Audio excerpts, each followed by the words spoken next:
할렐루야. 지난 한 주간 안녕하셨습니까? 오늘은 어버이 주일입니다.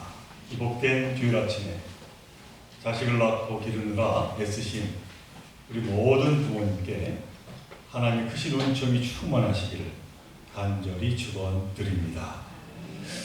우리가 결혼해서 자식을 낳고 중년이 되면 해마다 맞게 되는 이 어버이날은 부모님께는 감사를 드리는 날인 동시에 자식들에게는 감사를 받는 날입니다. 여기 계신 분들 가운데 지난 8일 어버이날 자녀된 도리로 부모님을 찾아뵙고 효도는 하셨습니다. 그리고 자녀들에게 또 감사 인사는 받으셨습니다. 지금 부모님들이 생존해 계신다면 더 열심히 찾아뵙기를 바랍니다. 연세가 많으신 부모님이 있는 자녀들은 이제 몇 년 뒤에도 그럴 수 있다는 보장이 전혀 없기 때문입니다. 작년에 이어서 올해도 우리 교회는 결혼하는 자녀들이 제법 되는 것 같습니다. 특별히 며느리를 보신 분들이 많아지시는 것 같습니다만 이런 가정의 어버이날은 좀 특별할 것 같습니다. 아들과 딸의 축하를 받을 때와 사위와 며느리가 차려주는 축하는 매우 다를 것이기 때문입니다. 저는 아직 며느리도 없고 사위도 없습니다만 나중에 손주를 오게 되면 부모님들은 또 얼마나 더 좋겠는가 하는 생각을 해봅니다. 이처럼 여러분도 생명은 이렇게 이어져 왔습니다. 부모님에게서 자식에게로, 또 그 자식의 자식에게로 말입니다.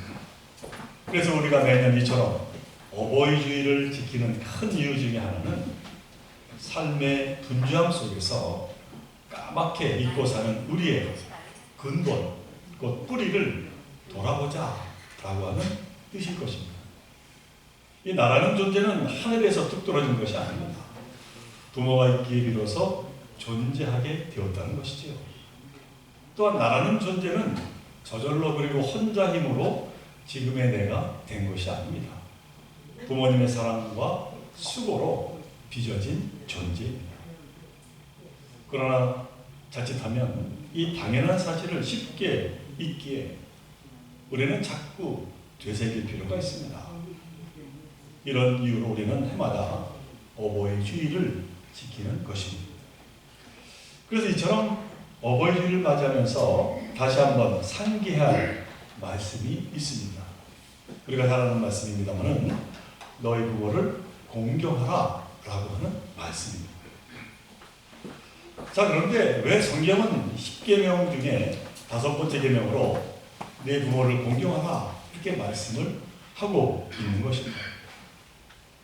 앞서 말했듯이 그 첫 번째 이유는 우리는 부모님을 통해 이 세상에 왔기 때문입니다. 나의 존재는 부모님의 계심을 통해서 가능하게 된 것이죠. 따라서 싫든 좋든 부모는 우리의 생명의 뿌리이십니다. 그리고 우리는 가지일 뿐입니다. 뿌리 덕분에 가지가 사는 것이지 가지 덕분에 뿌리가 사는 것은 아닙니다. 따라서 부모님 공경은 자기 뿌리에 대한 존중입니다. 성경은 바로 이 같은 이유로 부모님을 공경하라 그렇게 말씀을 하신 겁니다. 그 다음 두 번째로 우리가 부모님을 공경해야 할 이유는 부모님은 우리의 참된 스승이 되시기 때문입니다. 하나님은 택한 백성들이 지켜야 할 계명을 주시면서 동시에 그 계명을 후대에 가르치는 책임을 맡겨주셨습니다. 신명기 6장 7절의 말씀입니다. 자녀에게 부지런히 가르치며 집에 앉아있을 때나 길을 갈 때나 누워있을 때나 일어나 있을 때나 언제든지 가르치십시오. 근데 여기 가르친다라고 하는 말은 보고 배우도록 한다 라고 하는 뜻으로 읽어야 할 것입니다. 그러니까 부모님은 자신들이 살아가는 그 모습을 통해 자식들을 가르친다라고 하는 것이죠. 부모의 모든 삶이 가르침인 셈입니다. 그 다음 세 번째로 부모님은 우리를 세상과 이어주는 그 소중한 통로이고 또 하나님에게 이르게 하는 중요한 징검다리이기 때문입니다.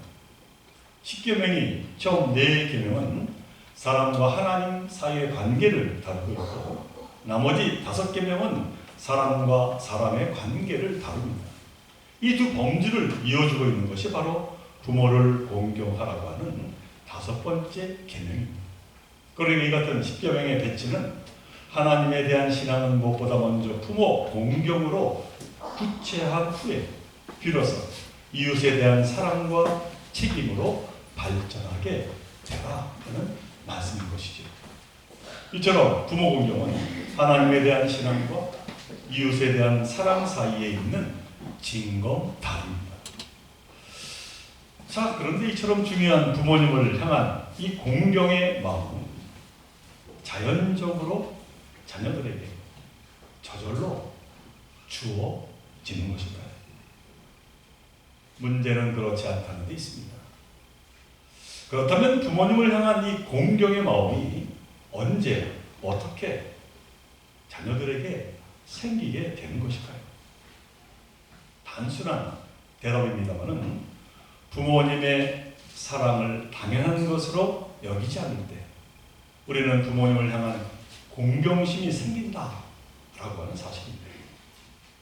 다시 말하면 부모님이 우리를 키우시는 것에 대한 그 감사한 마음이 들 때 그제서야 부모님을 향한 이 공경할 마음이 든다라고 하는 사실이죠. 어찌 보면 참으로 역설적인 이유입니다. 자, 그런데 더 큰 문제는 이같이 부모님을 향한 감사의 마음을 자녀들이 사실 잘 갖지 않는다는 데 있습니다. 부모님의 사랑은 그저 당연한 것으로만 여긴다라고 하는 것이죠. 그래서 이 부모님이 돌아가시고 난 후에 비로소 그때 되어야 후회하는 자녀들이 얼마나 많은지 모릅니다. 살아생전에 좀 더 잘해 드릴 걸 하면서 말이죠. 이 세상의 부모님들이 가지고 있는 하나의 공통점이 있습니다.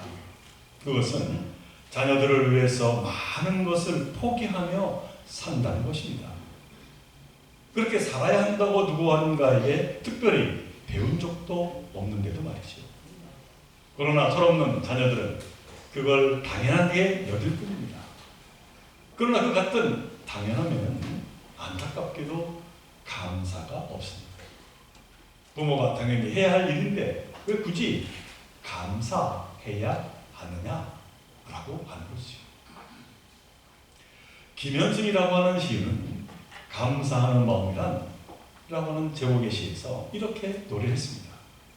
감사하는 마음, 그것은 곧 아는 마음이다. 정말 그렇습니다.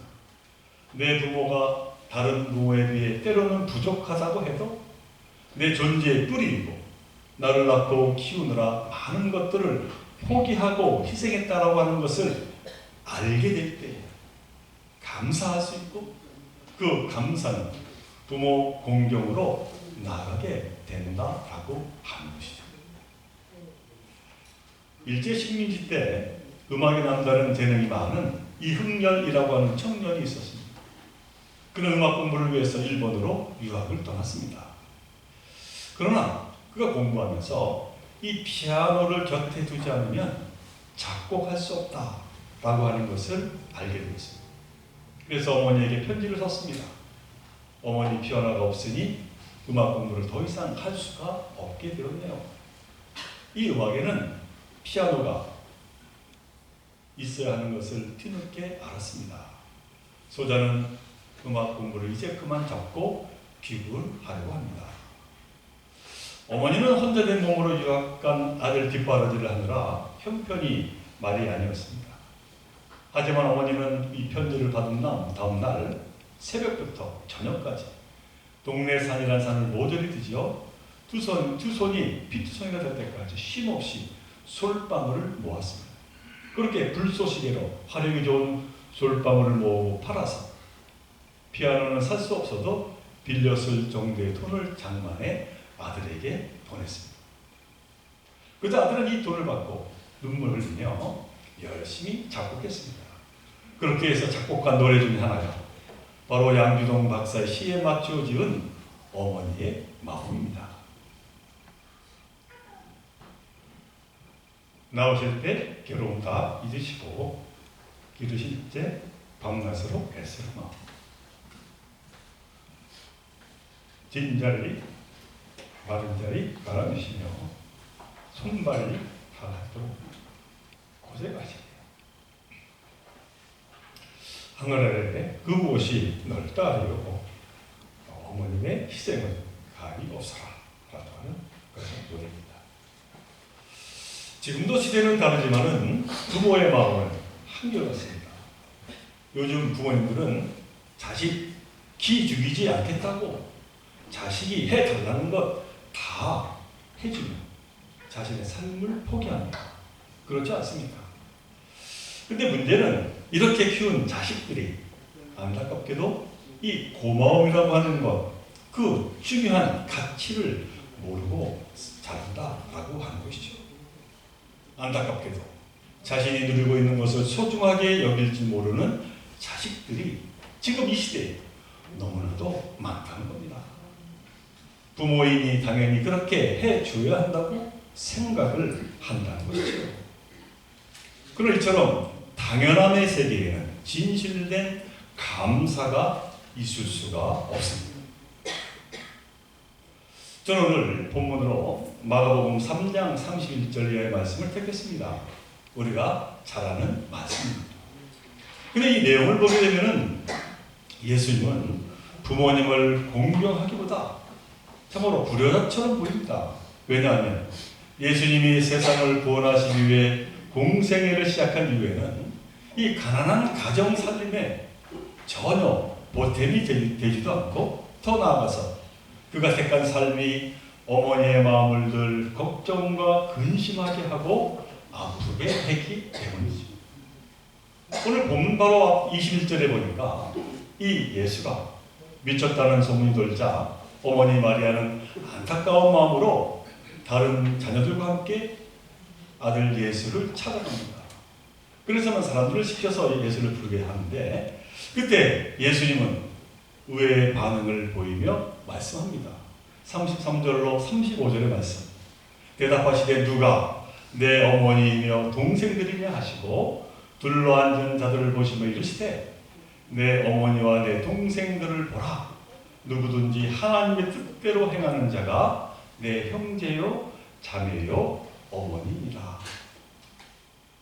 이 자식된 도리로 어머니 마리아에게 정말로 매정한 말씀이 아닐 수가 없습니다. 그렇지 않습니다. 아니 왜 예수님은 굳이 이러한 말씀을 어머니 마리아가 온 그 상황에서 제자들에게 그렇게 하셔야만 했을까요? 제가 오늘 서두에서 너희 부모를 공경하라 라고 하는 계명을 말씀했습니다만 이 계명을 자칫 가족의 이기주의를 강화하라 라고 하는 말로 이해하면 곤란합니다. 그러니까 진정한 공경은 이기적인 가족주의를 넘어서야 한다라고 하는 것이죠. 다시 말하면 마땅히 자기 가족, 특히 부모님을 공경해야 합니다. 하지만 자기 가족만, 자기 부모만 공경해서는 곤란하다라고 하는 것이죠. 만약 우리가 자기 부모밖에 모르고 그러한 이기주의가 되면 이기주의는 결국 서로를 고립시키고 말 것입니다. 이 복음서에서 예수님이 강조하신 하나님 나라란 어떠한 것입니까? 하나님이 통치하는 세상입니다. 그런데 하나님이 통치하는 세상은 부모님을 공경하되 내 부모뿐만이 아니라 남의 부모도 함께 공경하는 세상입니다. 여기에 진정한 은혜가 있고 참된 평화와 소망이 있고 구원이 있기 때문입니다. 그러므로 우리는 당연히 내 부모를 공경해야 하지만은 내 부모로부터 시작해서 점점 부모의 그 범위를 넓혀 가야 합니다. 오늘 본문의 말씀이 바로 이 뜻으로 예수님이 제자들을 향해 하신 말씀이다라고 하는 것이죠. 내 가족에게만 국한하지 말고 그 범위를 점점 넓히고 확장해 서로가 내 가족이 되게 하고 내 부모가 되게 하라 라고 하는 말씀인 것이죠. 이것이 바로 하나님 나라의 시작이라고 말씀하고 있는 겁니다. 자, 그런데 이 예수님이 말씀하신 오늘 본문 35절의 말씀, 곧 누구든지 하나님의 뜻을 행하는 사람이 곧 내 형제요 자매요 어머니라 하셨는데, 여기서 하나님의 뜻을 행하는 사람이란 구체적으로 누구를 가리킵니다. 그 누구라? 바로 교회입니다. 교회는 하나님의 뜻을 수행하게 하려고 주님이 불러 모으신 확대된 가족입니다. 그러니 성도들의 부모님은 내 부모님이요, 형제요, 자매이고 아들이고 딸이 되는 것이죠. 교회 안에서 가족 아닌 사람이 있으면 안 된다는 것이죠. 그래서 서로의 허물을 감싸고 서로의 아픔과 상처를 보살피는 가족으로 함께 해야 한다는 것입니다. 쇼윈도 부부처럼 쇼윈도 가족이 되면 안 된다는 것이죠. 하나님은 바로 이러한 하나님의 나라의 삶을 이 세상에서 연습해보고 실현해보라고 바로 저와 여러분을 믿음의 공동체 곧 교회로 세우셨다라고 하는 놀라운 사실입니다.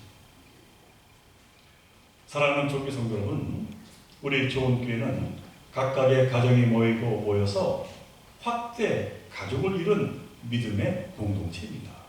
이 진실을 기억하며 신앙생활 하시기를 바랍니다. 우리 결코 남남이 아닙니다.